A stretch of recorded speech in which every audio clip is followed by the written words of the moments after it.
just another quick review of a new helmet that I bought. I bought this on a sale. I didn't actually need it, but it turned out to be quite a gnarly looking helmet after all, and what I want to use it for, this is the perfect helmet. Let me run through a couple of the features of the helmet that I really like, and then we will go on to some of the things that bug me a bit. First of all, I like the style of the helmet. It looks very aggressive. It looks almost like a fighter pilot's helmet. It is very aggressive. I like it. I like the lines. And the other thing that impressed me most about this helmet is the weight, or rather the lack thereof. This helmet is very light. I've got a Shark helmet that I usually ride with. That helmet is very heavy, and I can feel it after about 300 kilometers on a ride. Then you know you've got a very heavy helmet on your head. This thing, I've done a 500 kilometer trip and nothing. It is just so extremely light. I'm starting to wonder what they made this of. Other features that I like is that when you store the helmet to protect your visor, you can actually press this button and then the peak folds down like that. And when you put that into your toe box or wherever you want to store it, at least there's a little bit of a protection on the visor. Right, the other thing that it does have is a visor that is pin lock ready. As you can see, I've got the pin lock in.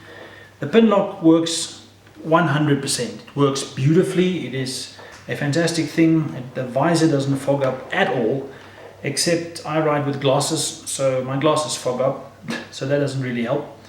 Ventilation wise, it's got two nice big vents in the front, and they feed onto the visor on the inside, so to help there. It's got two exhaust ports over there, and then one intake port at the top here. This helmet comes standard with a kit that you can remove this peak, and then you ride this without the peak. Then it looks more like a normal road helmet, not the adventure style helmet. I did that once. It is a bit of a fiddly procedure, and then the accessories that they put on the side there just adds to some wind noise. As far as the wind noise goes, this helmet is very quiet, but that is partly due to the fact that I ride with one of these with a very high screen. I thought that this peak might catch some wind, cause some buffeting, but the buffeting that I feel is actually from my screen of my bike, not from the helmet. This is very aerodynamic and it is very quiet.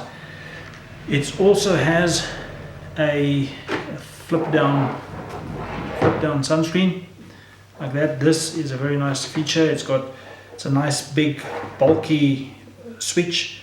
You locate this easily even while you're riding at speed. Okay, let's go into the things I don't like about this helmet.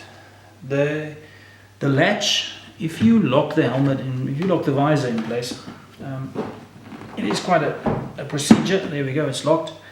And when you try and unlock it, it is very, very tight. It's very tight there. And I find that when you are riding with gloves on, it makes it worse, trying to get your visor to just flip open, even if it is just a bit to let some fresh air in. The other thing is the visor, when the visor is all the way up, this is still in my line of sight. It is very distracting, but again, it's something that you can get used to. On the bottom of the helmet, you can see the two straps.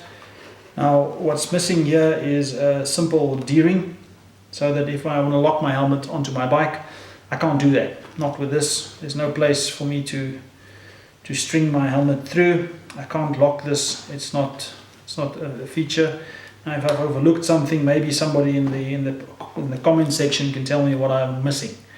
But the biggest thing for me, and again, I've spoken to somebody that's got a similar helmet to this. His head's a bit smaller than mine. This is an extra large. Now, the extra large of this, I think the padding is a bit thin. That's not the problem. This is nice wicker material, but this mesh is what is causing my biggest headache.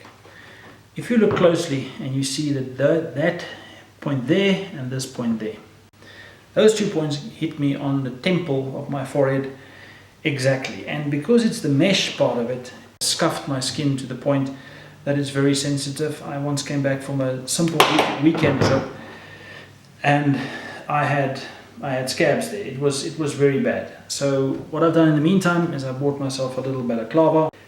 The only downside about this is that in South Africa we have 38 degrees Celsius days easily, some days up to 40. That is not a good idea. Now, my other gripe with this helmet, guys, if you are buying a nice Airoh Italian helmet, this is crap. You're not buying this. This is very, very cheap, very not good material at all. I don't even use this bag. I had to go and look for it. I couldn't even find it. This is a crap bag if you want to buy a smart helmet. Other than that, the helmet, as I said, is very light. It is extremely comfortable.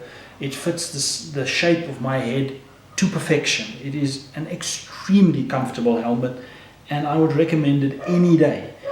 But like I said, when you do go for a fitting, if these mesh points over here hit you on your temple or on your forehead, you are going to have a bad day, because that part of it there, that scuffing, is just unbearable and very uncomfortable by the end of the day when you've taken the helmet off 5 or 6 times like I normally do. But apart from that, like I said, I spoke to another guy with a similar helmet, or not similar helmet, exactly the same helmet, and he doesn't have a problem, but I think he's got a medium size helmet. So I think it's just got to do with the size of my head, the shape of my head, and the size of this shell that is causing me the hassles, and maybe not a design flaw on the side of Airoh S5. What a beautiful helmet. It is really, really a good buy. Thanks for watching, and wherever you ride, please keep the rubber side down.